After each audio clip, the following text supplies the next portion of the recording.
जो माहौल एक बना हुआ है ग्रोथ का और डेवलपमेंट का, इसमें हम अपना पूरा योगदान किस तरह से दे सकते हैं वो हम निरंतर जुड़े रहते हैं। जिस तरह से कंज्यूमर मार्केट की ग्रोथ हो रही है, जिस तरह से कंपनियां नए नए कंज्यूमर्स के पास जाना चाह रही हैं, उसमें डायरेक्ट सेलिंग का एक बहुत बड़ा हाथ है। और हमने भी इस इमर्जिंग सेक्टर में एक बहुत दिलचस्पी हमें लगी और इसमें हमने एंटर किया। हमारे विचार में जो काफ़ी चैलेंजेस हैं इस सेक्टर के अंदर, अभाव है एक clear definition of multi level marketing का। तो फिक्की की ये एक सुझाव रहा है कि एक सेपरेट रेगुलेटर होना चाहिए डायरेक्ट सेलिंग इंडस्ट्री के लिए, नहीं तो कई इसमें डायरेक्ट सेलिंग के रास्ते में बहुत बाधाएं आती हैं। कॉर्पोरेट अफेयर्स में भी काफ़ी इसके ऊपर चर्चा हुई थी, क्योंकि दूसरे कानून जो हैं वो डायरेक्ट सेलिंग के ऊपर लागू हो जाते हैं। तो सर, आज आप यहाँ पधारे, आज सेक्रेटरी साहब पधारे, आज हमारे इतने यहाँ पे गेस्ट्स हैं, मैं सबको बहुत धन्यवाद देना चाहूँगा। बिना समय लिए हुए मैं अपना स्पीच समाप्त करता हूँ। Thank you.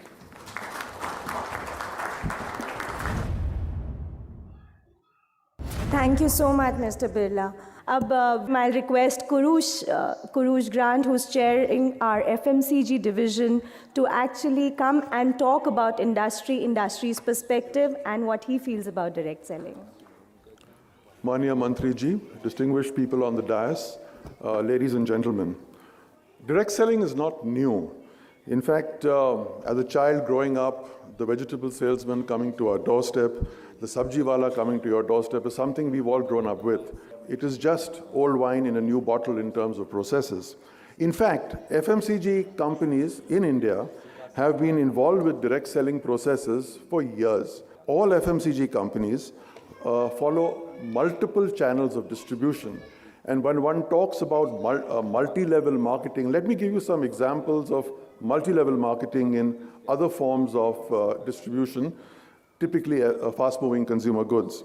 The traditional FMCG distribution in India goes from manufacturer to CNF agent, to distributor, to trader, to wholesaler, to retailer, and finally to the consumer. That's 7 steps. What is, however, extremely important and what is key to what all of us are here to ensure is that there is a level playing field. One must try to understand that there are several people who get involved with distribution mechanisms, be it direct selling companies, be it conventional distributor-oriented organizations, be it e-commerce sites, be it television marketing, and so on and so forth. For example, SEBI needs to ensure that equity pumped into some of these companies are used for the purpose the equity is being raised for. The Consumer Affairs Department obviously has to be involved to ensure that there is a level playing field as far as consumers are concerned.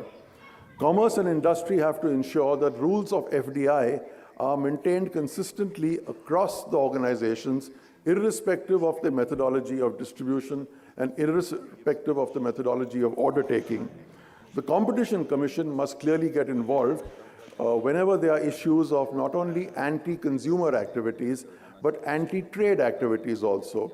Some of the recent instances of dumping of stock by certain methodologies of trade through use of equity money quite clearly is a good example of this.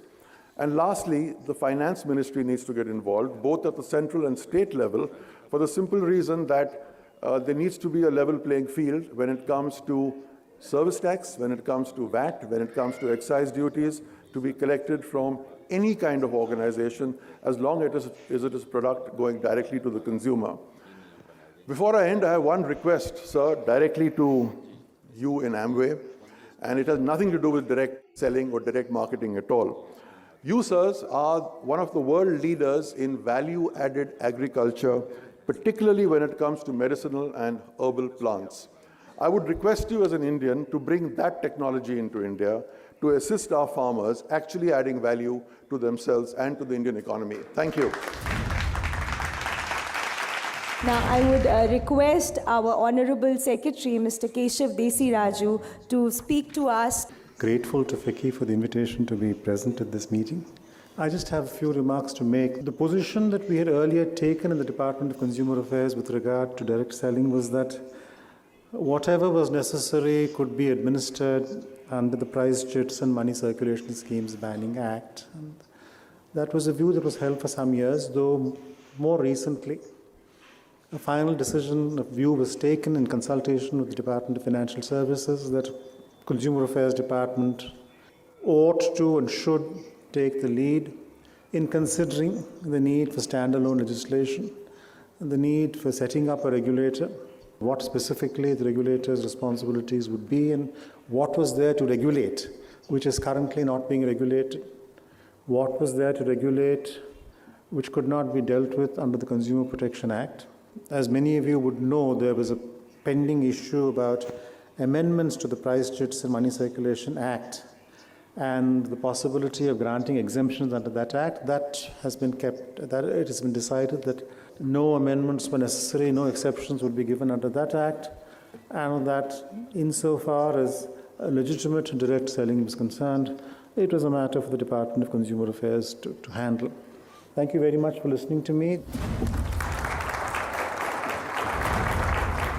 Thank you so much, sir, for these words. And we are very, very hopeful that we'll continue working in the same spirit with Department of Consumer Affairs and the interministerial group that sir has just mentioned. Now, I would request our Honorable Chief Guest, Minister Sahab, Shri Ram Vilas Paswan ji, to come and formally give the inaugural address. मैं सर्वप्रथम FICCI द्वारा आयोजित इस events का मैं स्वागत करता हूं और आपने जो यहाँ आने का निमंत्रण दिया है उसके लिए मैं आपको धन्यवाद देता हूं। आप जानते हैं कि भारत आज विश्व के मानचित्र पर एक बड़े उपभोक्ता बाजार के रूप में स्थापित हो चुका है। वैश्वीकरण के इस दौर में एक ओर जहां प्रति व्यक्ति आय तेज़ी से बढ़ रही है तो दूसरी ओर तरह तरह की उपभोक्ता वस्तुओं का प्रसार भी देश भर में हो रहा है। अनुमान है कि आगामी 10 वर्षों में देश में उपभोग आज के स्तर से 4 गुना हो जाएगा। हाल के दिनों में डायरेक्ट सेलिंग अथवा सीधे व्यापार मॉडल का प्रचलन तेज़ी से बढ़ा है और इसके और बढ़ने की संभावना है। मैं जानता हूं कि ऐसी कंपनियां जैसे एमवे, ओरिफ्लेम, एवन आदि ने देश में इस तरह के डायरेक्ट सेलिंग के नेटवर्क स्थापित किए हैं। अधिकांश मामलों में घरेलू महिलाओं के माध्यम से इन कंपनियों ने अपने उत्पाद सीधे अन्य ग्राहकों उपभोक्ताओं तक पहुंचाने का कार्य किया है और ऐसा कर रहे हैं। मैं मानता हूं कि डायरेक्ट सेलिंग का तरीका जनता के बीच लोकप्रिय हो चुका है और कंज्यूमर्स इस बात से प्रसन्न होता है कि इंटरनेशनल कंपनियों द्वारा विदेश में बनी वस्तुएं उन्हें घर बैठे उचित दर पर मिल जाता है। किंतु डायरेक्ट सेलिंग के लिए इस्तेमाल की जाने वाली प्रक्रिया में खतरा भी है। डायरेक्ट सेलिंग के मॉडल के लिए नीति निर्धारण करने तथा उसके आलोक में दिशा निर्देश करने अथवा संचालन के नियम किए जाने की आवश्यकता है। अभी सिद्धार्थ बिरला जी ने कहा है कि सेपरेट रेगुलेटर होना चाहिए। रेगुलेटरी का जो बात आई है उसमें मैं काफ़ी वजन देखता हूं और निश्चित रूप से हम इस पर विशेष जोर दे करके और इस पर क्या कहते हैं कोई निर्णय लेंगे।